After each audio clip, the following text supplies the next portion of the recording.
Karibu sana ndugu mfuatiliaji wa faulink.com. Leo naenda kufundisha jinsi ya kutumia mfumo wetu wa mauzo kama kawaida, kwa sababu mfumo wetu ni wa online. Utaingia kwenye browser yako, utaandika faulink. Ukishaandika faulink, tayari mfumo wako utafunguka mfumo ambao una vitu vingi sana. Kuna mfumo wa matokeo mauzo, kuna mfumo wa wasibu, kuna vikoba, kuna mikopo, kuna ratiba na mifumo mingine. Kwa sasa leo mimi naenda kuonyesha tu jinsi ya kutumia mfumo wetu wa mauzo. Kwa hiyo utaklik hapa kwenye mfumo wa mauzo. Kisha kliki, tayari hapa inakuhusu weza ujisajili au ingie. Kama hujawahi kujisajili, basi utakliki hapa kwa ajili ya kujisajili. Kwa hiyo utajisajili kama kawaida, utajisajili hapo hivi. Ukishajisajili kwa kutumia username yako, utaweka password, then unajisajili hapo kama kawaida. Ukishajisajili, mfumo utakwambia congratulations, tayari umesha create account yako. Kwa hiyo kinachobaki ni wewe kulogin. Una login kwa kutumia username yako uliyoiweka pamoja na password. Username pamoja na password. Kama kawaida unaingia kwenye mfumo. Ukishaingia hapo unakutana na dashboard. Unakaribishwa kabisa kwa ile username yako uliyojisajili nayo. Ya kocha kwanza hapa unatakiwa anze kuingiza bidhaa ulizonazo. Kwa mfano mimi naanza kuregister bidhaa, jina la bidhaa maybe hapa mimi ninauza maybe perfume. Nauza perfume.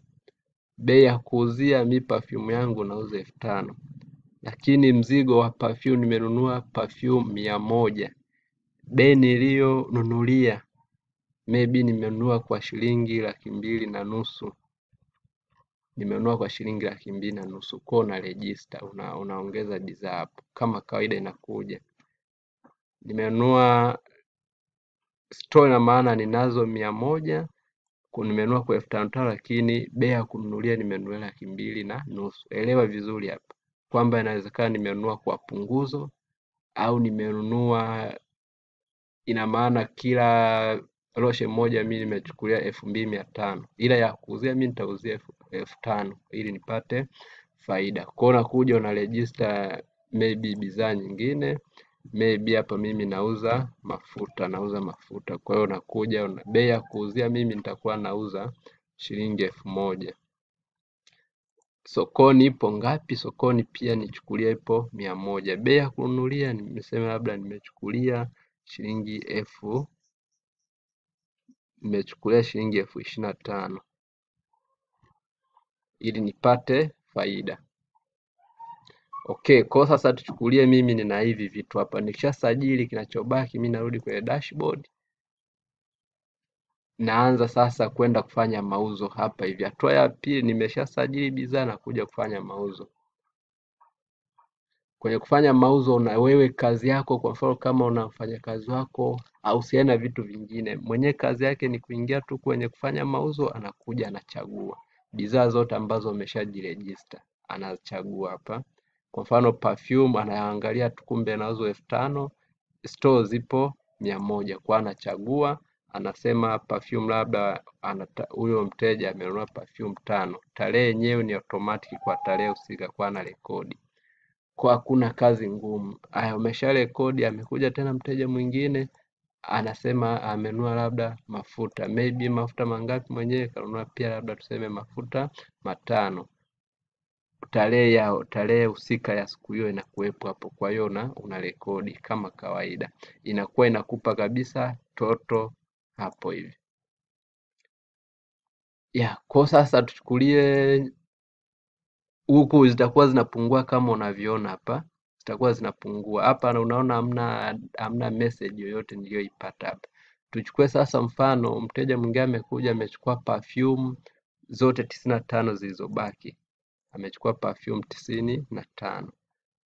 Akichukua perfume 95, tayari hapa kuna message nimeipata hapa, kwa sababu hapa nikija perfume zote zimeisha, imebaki 0, perfume zimeisha kama unavyoona hapo. Ila nikiangalia message inaonyesha kwamba kuna angalizo, inanionyesha perfume zimebaki 0 tu, tafadhali ongeza bidhaa hizi mapema. Kwa pia utakuwa mfumo unakuonyesha. Kwa mfano hapa kama ulikosea kuregister kusajili, Unapokuja mfano nataka kuuza tena perfume, mfumo hawezi ukanikubalia kuuza perfume kwa sababu perfume zimeisha. Kama unavyoona hapo, perfume zimeisha, mfumo hawezi ukanikubalia kwa sababu ni zero. Kwa mfumo uko vizuri sana, unatambua kila aina, kila kitu unachokifanya. Lakini pia inawezekana unataka kutengeneza receipt. Unataka kutengeneza receipt sasa ya malipo kampuni yako, tuseme details zako ni hizi hapa. Hizi ndo details zako hizi hapa. Utaweka za kwako au za kampuni yako, utazisave. Kwa kama kuna mteja unataka kumtengenezea receipt, wewe unakuja tu hapo unaandika jina lake, unachagua bidhaa alizonunua, amenunua quantity ngapi, maybe amechukua 50, unaadi tena maybe amechukua tena nini, amechukua labda mafuta mangapi, labda 5, una generate receipt. Kama unavyoona hapa, list yako inatengenezwa kabisa ikiwa na details zako, lakini pia ikiwa na quantity kwa kila aina ya bidhaa na bei zake pamoja na total. Inakupa kabisa total hapo na tarehe ambayo hiyo receipt imetengenezwa. Una sign kama kawaida, maisha yanaenda, maisha yanasonga mbele. Unarudi tena kwenye dashboard. Ya hapa tumeshafanya mauzo, twende sasa kwenye ripoti sasa. Ripoti hapa inakupa ripoti ya jumla mauzo yote yaliyofanyika. Kwa mfano perfume zilikuwa 100, zote zimeshauzwa perfume 100 kama unavyoona hapo. Bei ya kuuzia perfume ilikuwa ni 5000, kwa maana imepatikana 500,000 ya mauzo, lakini cost, bei ya kununulia perfume ilikuwa 2,500,000. Kwa maana kwamba faida imepatikana 2,500,000 kwa sababu bei ya kuuzia tumeuza kwa shilingi 500,000 lakini tulinunua 2,500,000. Kwa tumeshapata faida, ndio maana hapa ni kijani. Ila kwa hapa mafuta hatujapata faida kwa sababu tulinunua 100, tumeshauza 5 tu. Kwa hiyo bado tuna hasara, hatujapata faida yoyote ile. Hapa inakupa jumla ya mauzo ya hizo bidhaa zote na faida ambayo imeshapatikana kwa hizo bidhaa zote. Okay. Lakini pia unaweza kuwa unataka labda kwa tarehe fulani, unachagua tu hapo hivi kama unavyoona, unachagua tu kwa tarehe au unachagua kwa mwezi au unachagua kwa mwaka. Okay. Hapo umeshamaliza hapo ripoti kwa tarehe. Hapo tulikuwa tunaangalia ripoti. Unaweza sasa ukaja kuangalia ripoti kwa tarehe. Ya unachagua tu hapa tarehe, labda tarehe ngapi unataka, maybe tuchague tarehe 30. Tunapata ripoti ya mauzo ya tarehe 30 ilikuwaje. Maybe nataka tena tarehe 1 mfano na mwezi wa 7, nikifilter hapa sipati kitu kwenye tarehe 1 mwezi wa 7 kwa sababu sijafanya mauzo mwezi wa 7. Okay.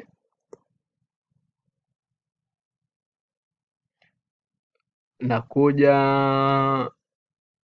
hapa kwa tarehe, naangalia sasa ripoti ya mauzo kwa bidhaa moja moja. Unachagua maybe perfume, mauzo yake yakoje kwa tarehe zote, siku zote ambazo mauzo yamefanyika.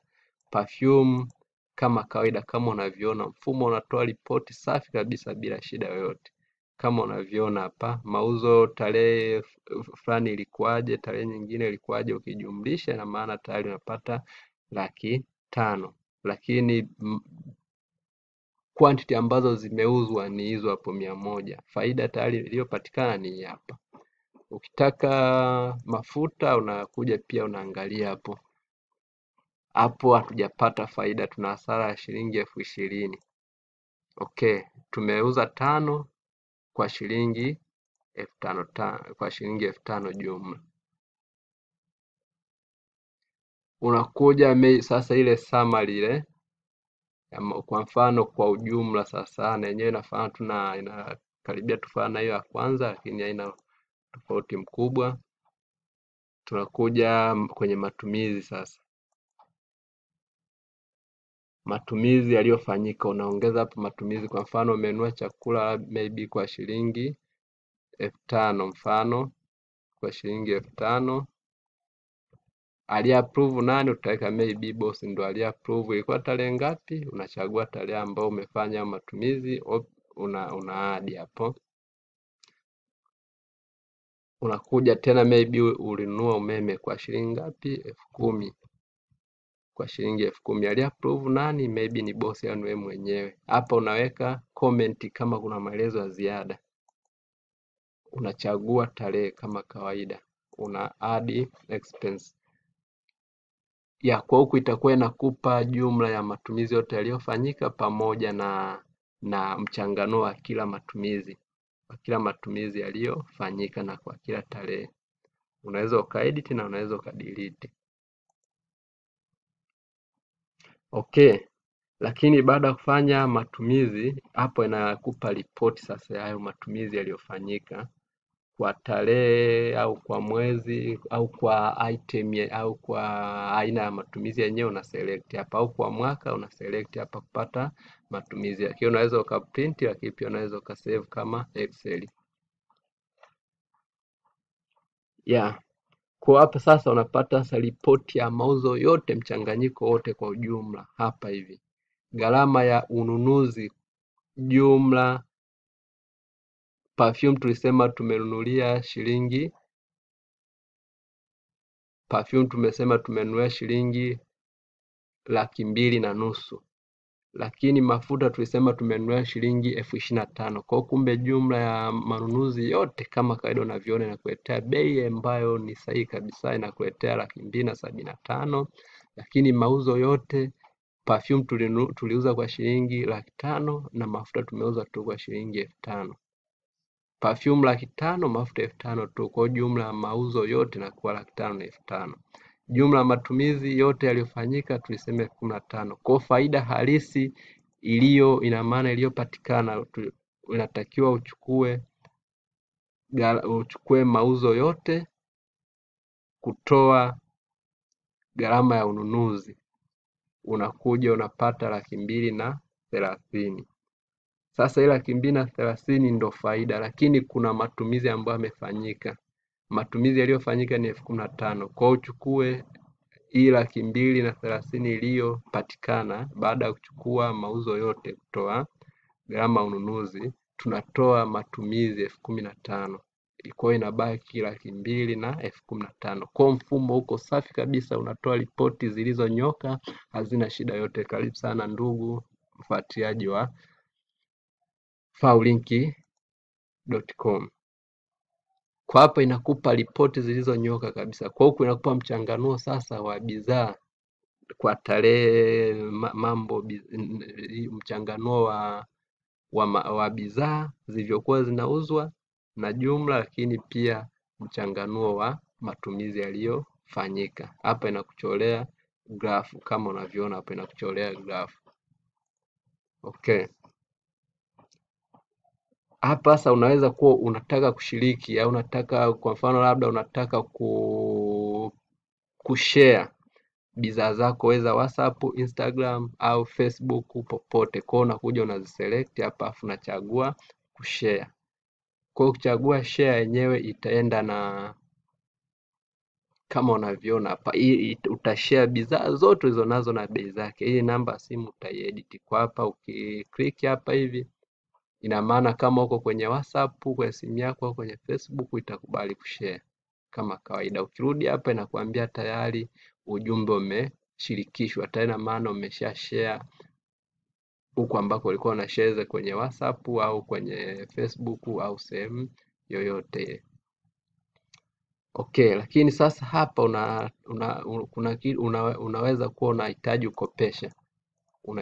ukopesha, unajaza details za mteja hapo, na tarehe, unajaza detail na tarehe hapo kama kawaida.